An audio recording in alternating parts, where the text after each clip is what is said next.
Good morning, good afternoon, good evening. Welcome to another episode of Voices for Excellence. I am your host, Michael Connor, CEO and founder of the Agile Evolutionary Group and proud host of VFE. And today's guest, it is just an absolute honor. I have read all of his books. I have unpacked and unwrapped various conceptual models and frameworks that he have developed.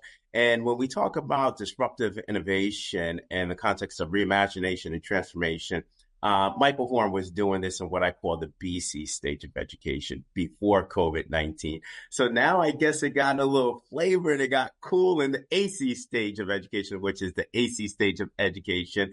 And it is an absolute honor to have Michael Horn, who is the co-founder and distinguished fellow at the Clayton Christensen Institute, and also a professor at the Harvard Graduate School of Education, and just a renowned best-selling author for multiple books that we're going to cover today. But yes, I'm going to say this to my VFE audience. I am fanboying Michael Horn right now. So Michael, it is great to have you on. Thank you so much. It's just a pleasure to be with you. I can't wait to talk, and sounds like we have some spheres of overlap, some things that we just get geeked out about. So I can't wait for the conversation. Absolutely. And to my fans, to my audience, yes, we have Michael Horn on. So I'm going to bring the rigor. I am going to bring a lot of high-level, deep questions because, again, we have one of the national, I should say, global experts here. And to have Michael on VFE, this is a time where now we get to talk about these really large macro level concepts of transformation, disruptive innovation, and then specifically the work that Michael is doing at the Clayton Christensen Institute, and what this means now as the evolution, or I should say the model of education continues to revolutionize and evolutionize itself. But Michael, this first question is a fun question, right? Because my audience will get to know who you are, what Michael Horn is about. A lot of people just read your work. A lot of people heard you, whether it be keynotes or podcasts. But now we get to know who Michael Horn is. You are the co-founder and distinguished fellow at the Clayton Christensen Institute, and you also serve as a professor at the Harvard Graduate School of Education. So for people, or I should say educational leaders in my audience who do not know Michael Horn, what song describes your innovation and disruptive work in the education industry? Yeah, I thought about this because I'll be honest, I'm a jazz guy. That's that's my musical taste. That's where I go to. That's my happy place. But as I thought about it, I think A Million Dreams from The Greatest Showman is the answer I would give, because there's a sense of we can create the world in which we want to live, right? Like P.T. Barnum, there were no circuses like that, right? And we can create the education world, this unbridled opportunity for all kids, regardless of their zip code, background, origin, right? Like we can create this opportunity. And so it is at once hopeful, empowering, and it says to education entrepreneurs, you all are the ones that can create this. The teachers, don't wait on the sidelines. You imagine that future and let's create it for those students tomorrow. Absolutely, Michael. A Million Dreams. I could tell you when you stated we create the world we live in, I always reference back in potentially a mutual friend of yours, Alan Kay. His famous quote is, the best way to predict the future is to invent it. And creating these opportunities, Michael, specifically when we talk about this AI first economy that we're living in, more on the lines of how we're empowering Generation Z and Generation Alpha to be able to create this new world, specifically now, how COVID and this explosion of artificial intelligence or intelligence systems have pushed us at least 20 years ahead, a half a century, I always say, because now we're focusing on that 22nd century competency development and design of systems. A Million Dreams. And now with this world where it's exponential and their level of intersectionality, yes, it is up to our students to empower them to create a million dreams. But Michael, I want to expand on your work at the Clayton Christensen Institute, the Christensen Institute, right?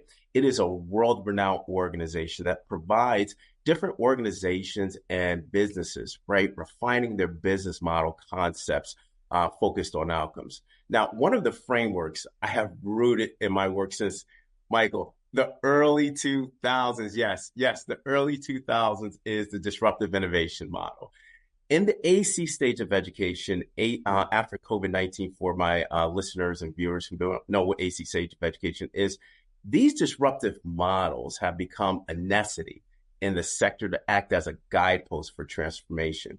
So, from a level setting standpoint, in the context of the disruptive innovation model, how do we strategically apply the implementation concepts to change varying operating processes that have been historically static, the military model, within education?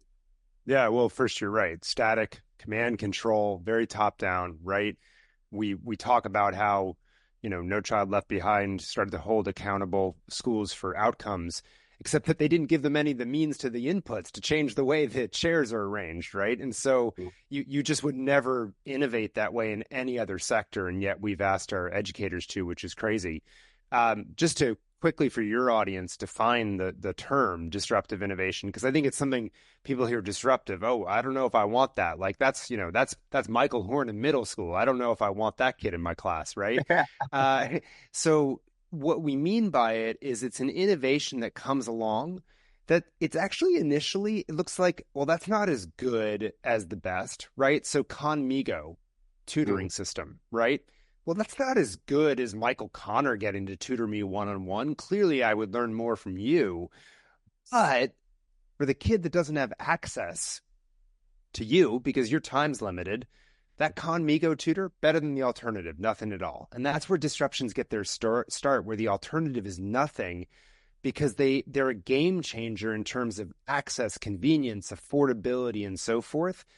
And they take root there and then they get better and better and better because technology is constantly improving. And as you noted, the rate of change right now in AI is just, it's staggering how fast this is improving.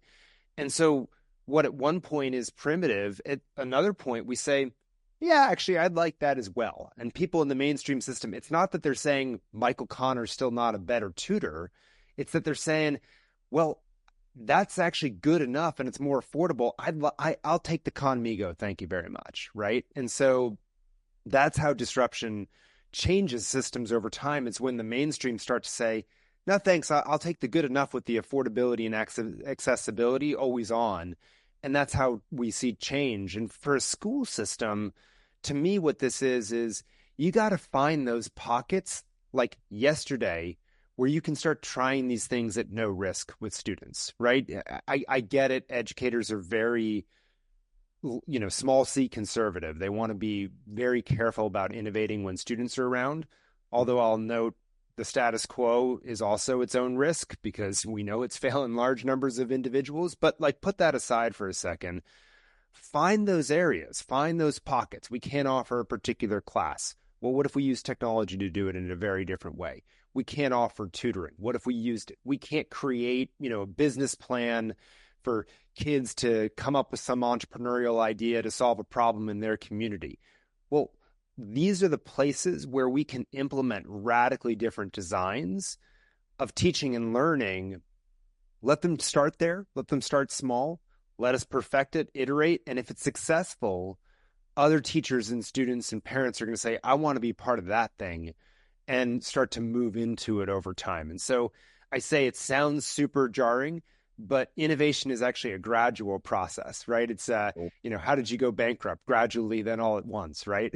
Right. That's innovation as well. It's bit by bit by bit until all of a sudden everyone says, well, of course, why weren't we doing this way the whole time?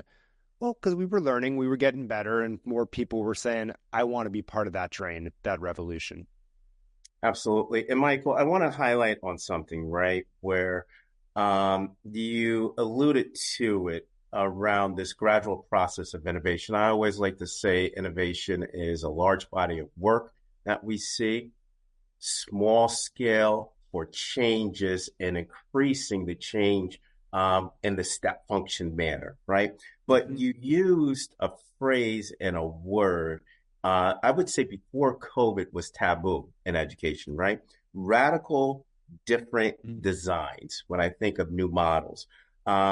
Iterate, right? That's a word that was it was a novelty in the BC stage, where now is a part of the academic, or I should say, industry vernacular in the AC stage of education. We even Yeah. heard, right, and Michael, and and when my practices when I was a superintendent, I always used to use experimentation in that context of finding the pockets that work, right? Hmm. Now, when we think about this, right, experimentation, ideation, iteration, new model designs, disrupting and interrogating core processes, disrupted in a positive context. Now we're looking at metaruptors, right? This is moving to that next level. Michael, this is a sub question. How do we now, right, continue to invite these practices that hasn't been the standard normalization in education, and to continuously defy the status quo, albeit we have traditionalists that still wants to keep it the norm when our Yeah. economic demand is showing the antithesis of what we're experiencing. Yeah, 100%. I think two things. One, let's just be real for a moment. Districts are losing students, particularly in urban areas, but all throughout the country, right? As students are flocking to micro schools and other forms of Yeah, schooling that frankly are doing these practices. They're lean, they're nimble, and so they're doing it, right? And so it's happening. And what I always tell district soups and people who are sort of used to the slow processes, you got to figure out a way to do it yourself because it's getting done now. That's the big difference from before COVID and after COVID is parents feel like, I remember a woman in Detroit, she was there helping homeschooling moms, and I asked a question, some of these kids really come from nothing. You think you can get them reading, in a homeschool environment? She looked at me and she was like, 13% of Detroit, high schoolers are reading proficiently. You telling me I can't do better than that? And I was like, okay, I'm hands off. You're right, right? yep, yep, I'm yep. stepping back, right? Like, and so we have to one acknowledge it's happening, and I think superintendents and districts and schools, they need to get on the same page and figure out that those rhythms are part of it. Number two, I think just like the command control status quo has been part of the process or DNA, right, of districts, I think frankly all the things you just talked about, the ideation, right, the iteration, the experimentation, the prototyping, all those words you just said, we need to now build those as processes into our schools so that it's not Absolutely. the ad hoc educator who happens to have a far reaching vision and they go off, and sort of do it on their own, rogue style, right? That's Mm-hmm. frankly what's happening with AI right now in a lot of districts. It's frankly, educators are so far ahead of the processes and systems and even the students, I think, in many cases, but we don't know how to adjust or catch up. We've got to build this into process so that it's orderly and consistent and everyone is learning how to do that. I think those core tenets of design theory or Yeah, innovation theory design, that's got to be the DNA of the new school district so that it's not an accident, but that's just how I do things. Like in the yeah, same way a teacher, frankly, I delivered a lesson last year on whatever cause of World War One. Okay, I'm going to make that lesson a little bit better next year. I'm iterating, right? That's once a year. How do we just increase that velocity of iteration and innovation so that we're constantly improving the model and how we're doing things so that over the course of a year, the experience a student is getting at the end of the year is that much better than what they were getting when they walked in on day one. yes, Michael. This is great because when you talk about improving core processes over time, it aligns to my conceptual model, the disruptive effect model. First pillar of the anchors of innovation science is lean practices, right? You Mm-hmm. don't traditionally hear lean practices in education.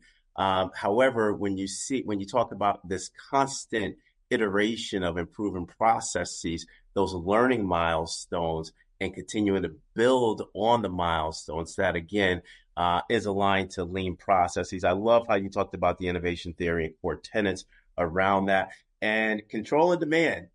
Our friend Red Taylor, right?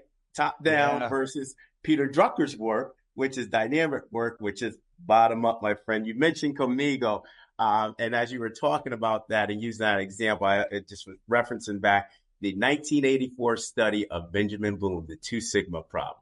Now Hmm. we're in the AC stage of education. I always say there's that level of Two Sigma prosperity, complementing that with AI. But Michael, now this is where I'm going to fanboy you. Okay, Okay, okay, all right.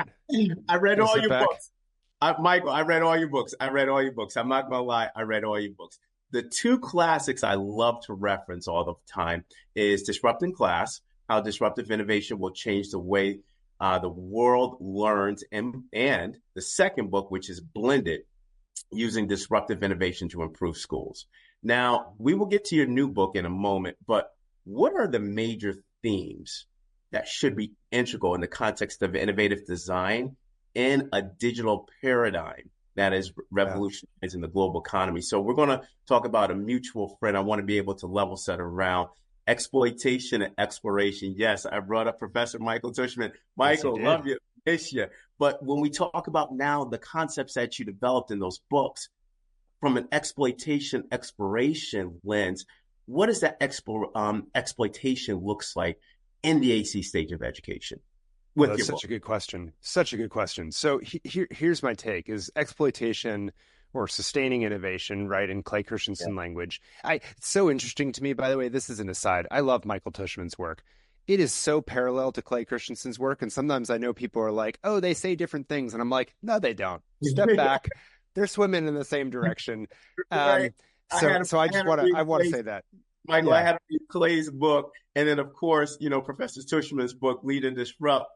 Yep. I mean, literally, when we talk about discontinuous change, sustained change, Yes. architectural change, same thing that Clay was talking about in his work, sustained Thanks. innovation and disruptive innovation, but just love how both of them bring that common theme together I around couldn't how agree we need to more. change. Yeah. Yeah, I couldn't agree. And I know there was a dispute. They'd say, Clay was of the belief you really had to have an autonomous organization to do the Mhm. disruption.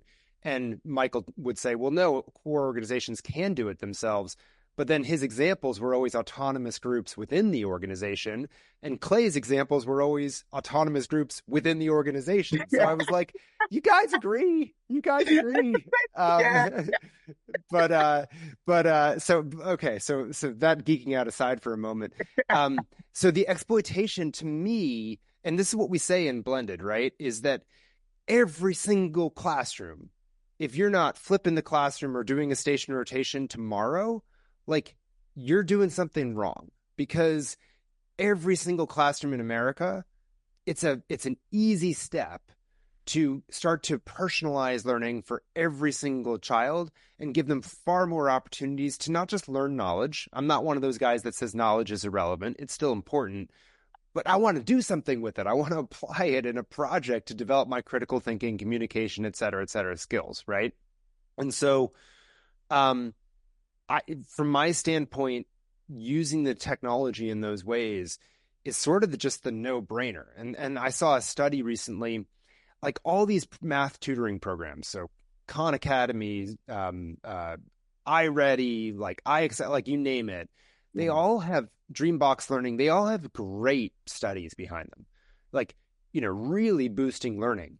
But then you read the fine print, only 5% of students use them to get those effect sizes.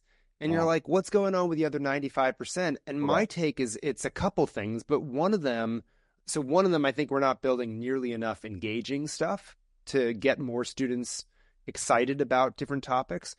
But number two, I think we don't spend nearly enough time on the classroom design so that, like, there's a rotation. I have a 30-minute chunk now where I'm working in a small group with the teacher. Okay, now I got a 30-minute chunk where I'm going on Khan Academy at self-paced, because in that small group discussion, I just realized I don't understand these concepts. And so I'm going to work harder on them, right? Whatever it is. I just think that's the no brainer when you talk about exploitation. The technologies are here, they're pretty good. Mhm. It's about the model in which they're used, and we can do it in the traditional classroom. We can do it to get the level of personalization and acceleration for students. Yeah. I think tomorrow. I just, we know the biggest challenge for elementary school classrooms, last thing here, Yeah. is qualified math teachers. A lot of elementary school teachers, they're a little nervous about their math skills.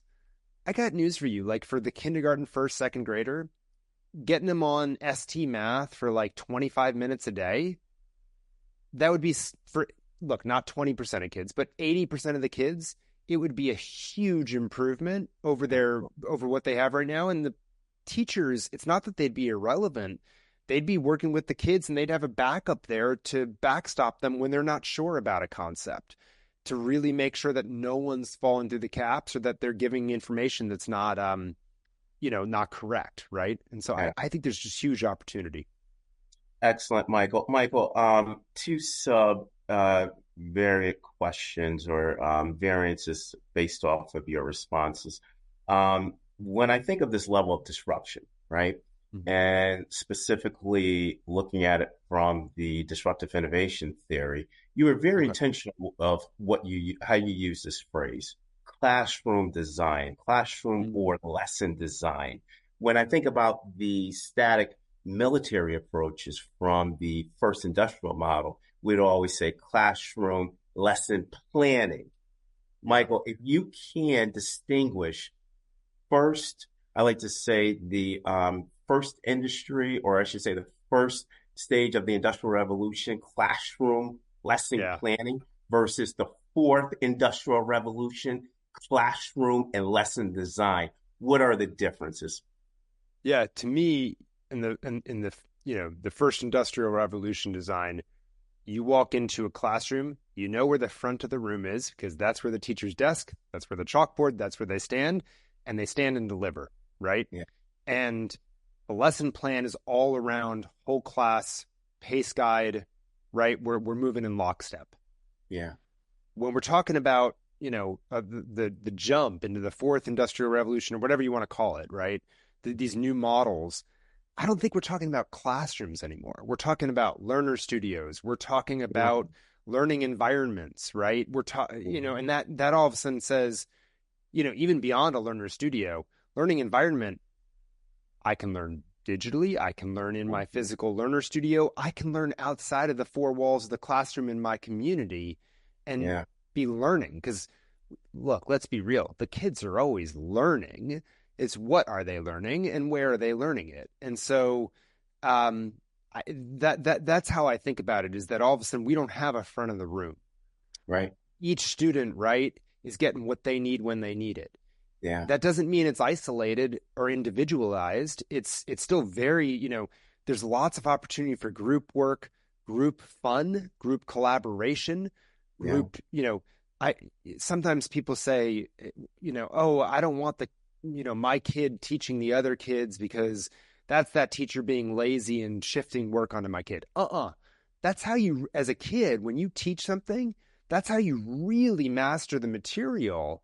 And what an empowering thing for that kid to be like, wow, I was just able to do that. And by the way, the next lesson in another subject the other way, other kids are going to know the answer and be excited to show their might, right? And so I just think those are, we need to stop thinking of it as like that's passing the buck and more, no, that's an opportunity for everyone to learn and really master what they want. So I just see the new models as much more fluid and permeable, and kids moving at their rate. And frankly, we've had this. Like if you go to a Montessori classroom, which was, circa 1900s, like Maria Montessori figured all this out with before digital technology was there, right? She exactly. was empowering these kids to move. And now we've got even cooler tools that can continue to support that as kids get older and older and older. Absolutely. And Michael, I'm going to ask this question later in the podcast because you alluded to learning environments, intentional learning design, but I think for a level of coherence, Michael always talks about that organizational coherence, alignment, and Yeah. coherence or congruence in his language within the book. I always want to now look at it now, this level of disrupting the system. We'll get to that later, that there's alignment with regards to this new classroom design and these new learning environments, studio flexible, adaptive environments. But I always want to, bring that back to how do we create the system to cohere with this new classroom design. So we'll get to that. But Mike, I want to talk about your new book that was released last summer, From Reopen to Reinvent, Recreating Schools for Every Child. You underpin the importance of creating new learning environments and pedagogical approaches for Generation Z and Generation Alpha. You talked about how we can get students involved, intentionally engaged. I love how you use that word, engaged, instead of what we saw in the BC stage of education, strategic compliance. Underscoring the themes from your new book, how do leaders authentically address the learning needs of Generation Z and Generation Alpha in this new AI economy?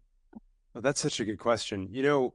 What I would say actually goes back to what we were talking about before about lean principles, which is essentially lean principles of design, innovation are making hypotheses or assumptions, testing those, and then learning from them, and then adjusting, right? Iterating.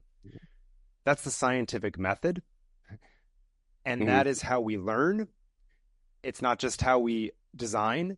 And so I think for educators to be modeling that behavior themselves in everything that they're doing, hey, here's the test I'm putting out there. I'm learning, I'm adapting, and being deliberate and transparent about that to the learners.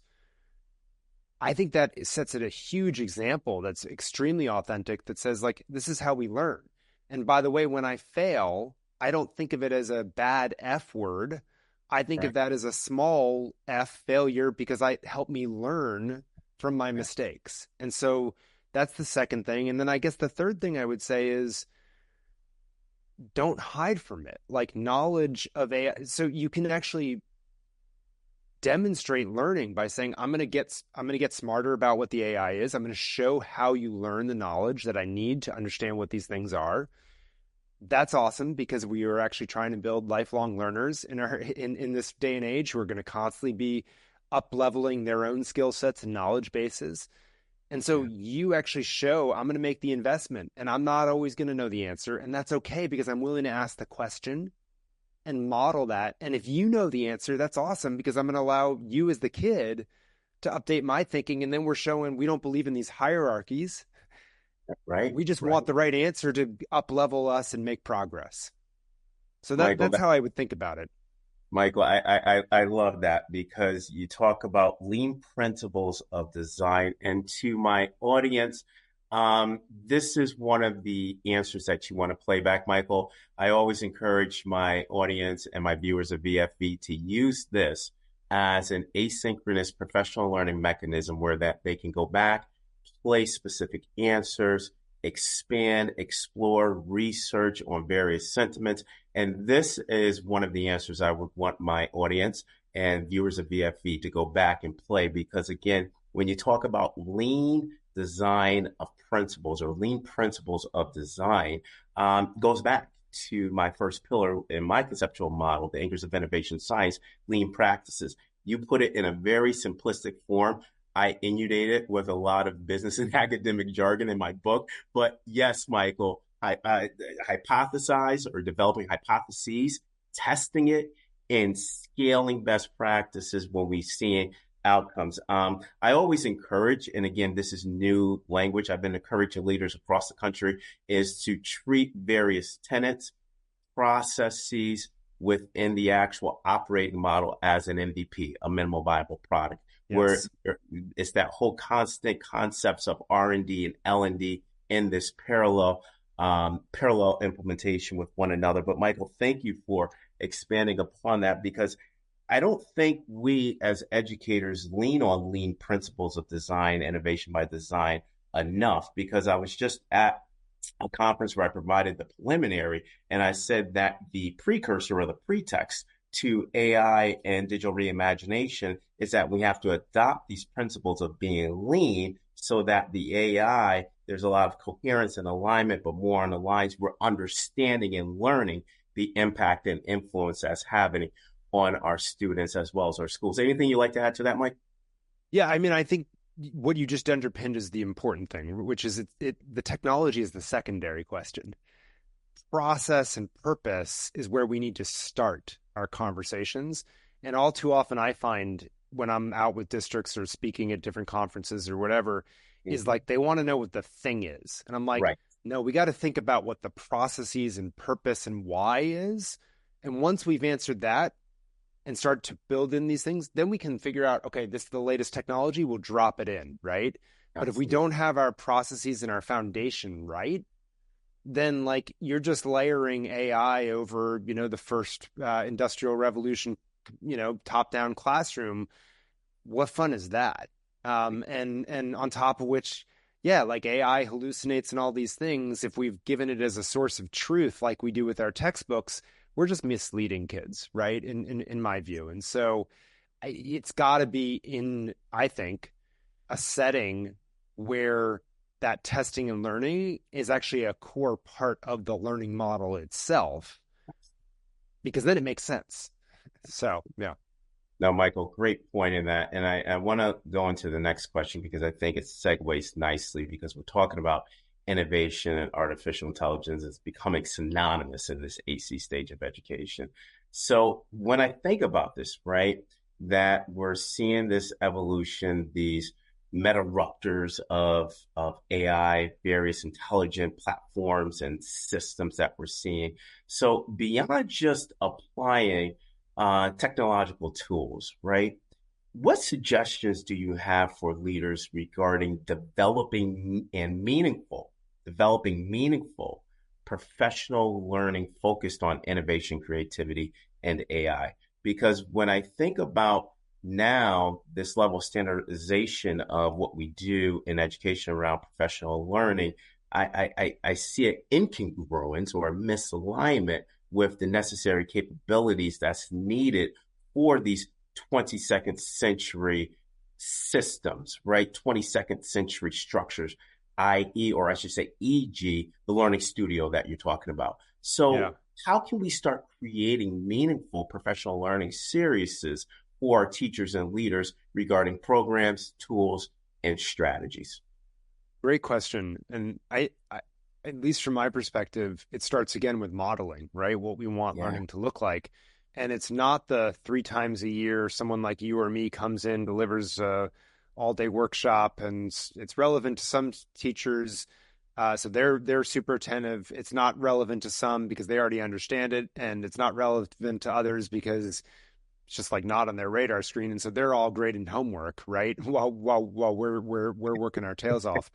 And instead, what I think you want is a personalized learning model for all the teachers as well, where professional development is something that is infused in the daily practice of their craft as well. They're constantly trying to get better and level up and so forth. And it acknowledges, hey, some of your teachers, like they know more about AI than either you or I do, right? And so let them run and incorporate in the practice. And others, like, baby steps, right? And so they're learning about some of these processes for the first time, some of these terms, and they're trying to figure out, what does it mean for what I'm trying to get my students to do.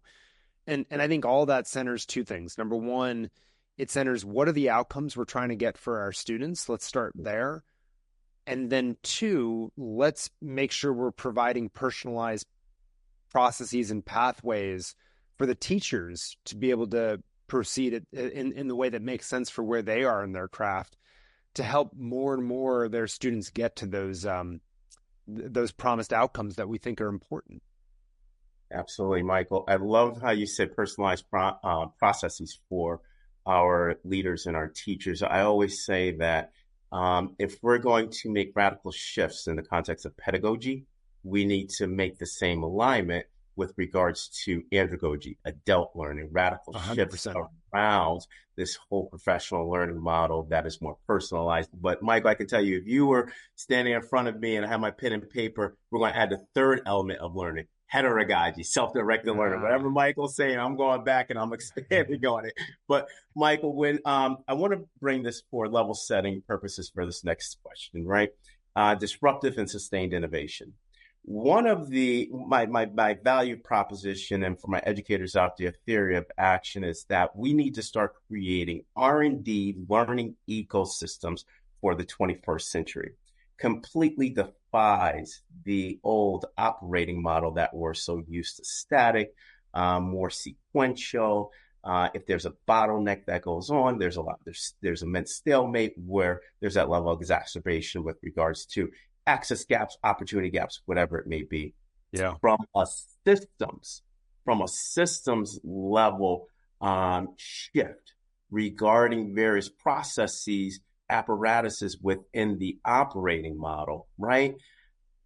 How can we now start to revolutionize education and move towards these 22nd century R&D learning ecosystems where it is fundamentally different from what we can even think of this first revolution, industrial revolution model that we're still underpinning despite the critical learning that we had in the DC stage of education during COVID-19. Yeah, yeah. So a great way to frame it too. I, in my mind, um, I want to see two sets of activities going on at all times in a school, right? Number one, in the sustaining innovation, I want educators on the ground with freedom of time to constantly be interrogating practice, Mm, to be figuring out from other districts, from other schools, from other curriculum providers, from their own reading of research, how do we get our schools, our system better, right? And I want it built in itself. And so, frankly, if I'm being super blunt, less administrators in the central office, more educators in the schools themselves, some of whom their job is not always to like teach, but to actually have large blocks of time where they're getting to do that interrogation and getting to then to support the fellow educators in actually taking the research and actually implementing it, right? And so it's actually part of the process. And then the second part is doing the same thing on the disruptive side, which is constantly be looking out, where's that area where we can do something radically different, right? Where can we move, can we implement a learner studio instead of a traditional classroom, right? And I would argue for, teachers, or excuse me, school administrators, take that dual transformation approach, or the ambidextrous, right? That yeah. Michael Tushman talks about, right? Yeah. Dual transformation is the Clay Christensen sort of framework. Ambidextrous is the Michael Tushman. It's the same thing, right? Which is that we essentially are going to have leadership sit in the middle of these two efforts of the sustaining and the disruption, the exploit and the explore, constantly saying, we've got to be doing both. The explorer or transformation B, you've got to be inventing the future that we don't even know yet. You've got to be looking for those opportunities, and we will protect you. We will make sure you get the resources you need, but we will protect you so that the existing doesn't say, "Oh, you think you're going to teach math that way?" No, no, no. I'm going to show you how you teach math, the traditional, right? And sort of bear down on that. And then frankly, though, the leadership is doing one other thing. They're looking at the experiments and those, the transformation Bs, the exploring, and they're saying, hey, Michael Horn, great idea. It didn't work out. We're not going to keep doing that one, right? Like we got the test, we got the answer, we learned it sounded like a cool idea, but it's just not the right way to work for our kids because we agreed that these are the sorts of outcomes we want to be seeing, if that makes any sense. And the kids aren't engaging the way we thought they would. Okay. Success there is not that my idea was right or wrong.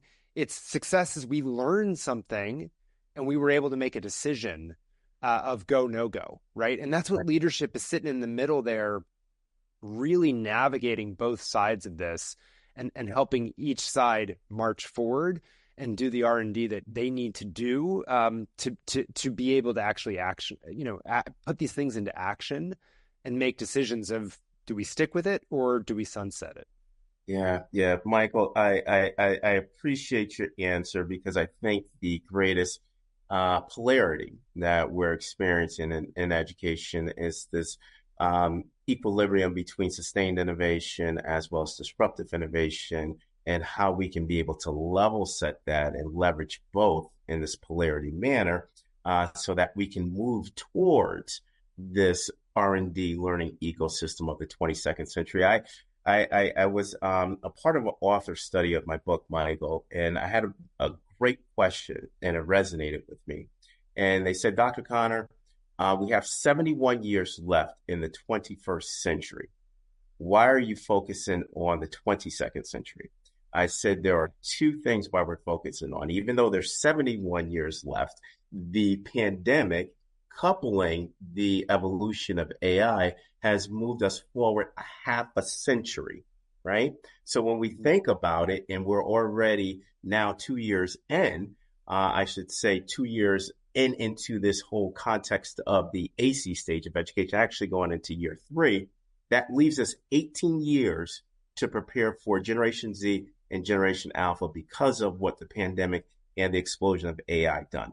So now we have to start making that transition into this 22nd century adaptive learning ecosystem, where now leaders and teachers are being lean and applying those innovative design principles to this level. I don't want to say fidelity, but to this level of understanding, where we're continuously testing our practices. Yeah, and just to amplify on that, like at some level, like, 21st, 22nd, I don't get caught up in those terms, because the point is what you just said at the end, I think is the point to deliver there, which is it's not about fidelity or compliance, it's about understanding so that there's usefulness to it, so that we're actually making progress, right? I'm not interested in a bunch of foot soldiers. I mean, that's the old paradigm, right? I want you figuring out what's the right way to make progress. And if you understand these principles, we're all going to make a heck of a lot more progress together. Absolutely. We as educators have to realize that answers are not going to be binary, but we're going to have to continue to experiment to look for new solutions and new ideas to continue to iterate. By the way, actually, can we just stay on that for 2 seconds also, which is, I sometimes see folks be like, oh, like this is the way you do it. And they disregard the fact that like across town in some other neighborhood, a teacher's doing it in a different way. It's okay for there to be different. Like, it's okay. We don't have to be, like classical education versus Montessori. It's okay. Like, I could make room for both, right? Like, I just think sometimes we're like, it's got to be all of this. And it's like, there's not a lot of parts of society where it's all one thing. We want it to work for both of us. Like, let's keep moving. Absolutely. And Mike, it goes back to what we believe in and trying to create this in education, autonomous environments for intentional interrogation, so that we can be able to investigate for best practices, or I should say next practices for Generation Z, Generation Alpha. Michael, last question. Woo! I felt like I was on the hot seat interviewing you, Mike. But Michael, I don't know if I can hold you to this. I always tell my previous guests that I'm only going to limit you to 3 words, but I have one of the creators of Disruptive Innovation. So again, I want you to be able to apply those concepts with this question. Okay. What 3 words, I'm not going to limit you, Michael, but what 3 words do you want our audience to leave with regarding innovative trends, or innovation trends, I should say, in the AC stage of education? Say purposeful, iterative. This is a cheat. Learning mindset. Michael, please expand on each of those. Yeah, you bet. So purposeful. Why are we doing this? What's the goal? What are we trying to achieve? Right? What are we trying to? Why do we care about this? Right? Let's not just. Oh, I heard 2 Michaels talking, and they said AI is important. We got to do AI. No. Like, be purposeful. Be intentional about it. Right? Iterative. It's something we talked about, but I want you to have that test and learn mindset. I want you to say, we're going to figure out what's right in this circumstance. I think that this is the other thing. Like, we do some study somewhere and it shows some great outstanding outcomes, and we're like, we got to do it exactly that way. But we don't recognize communities, interests, priorities, like all sorts of things are different in different places. And so figuring out the right way to implement it in yours requires iteration. And then the third one, learning mindset, just be real. We're all learners.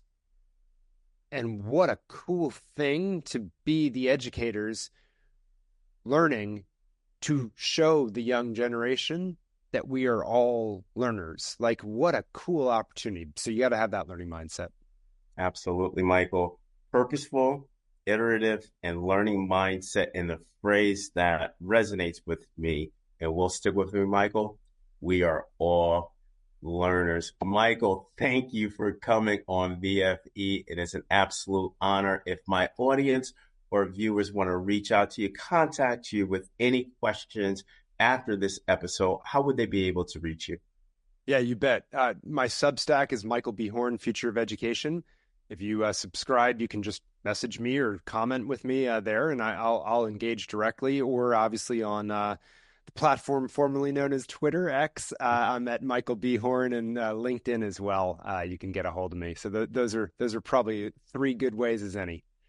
Absolutely, Michael. It has been an absolute honor to have you on Voices for Excellence. This was informative for me. So if this was, informative for me and interviewing someone that I absolutely looked up to for years, I'm sure my audience is going to have their notebooks out, their pens ready to play this back. So Michael from Boston, thank you. I'm in New York now. So, I gotta write the whole Got to Yankees, dish a Red little. Got to Sox, the dish a whole little. Got to dish Knicks, a little. I get it. I get it. Celtics, Rangers. I mean, you won the championship. I've been We seeing got the that. Celtics. The Celtics is the one that I care about. I grew up like diehard Celtics fan, so that's the one I care about. Your Yankees are looking better than the Sox this year, but we'll Yeah, we'll we'll hang in. we are. But Michael, I can tell you this: the Knicks are coming for you this year. We're stacking up. But, All right. Yeah, it's but gonna be fun. It's gonna be oh, fun. it'll be fun. I'll make sure I'll call you and rub it in when we beat you. But It sounds Michael, good. thank you for coming on the show. Truly appreciate it. Thank you so much. And on that note, onward and upward, everybody. Have a great evening.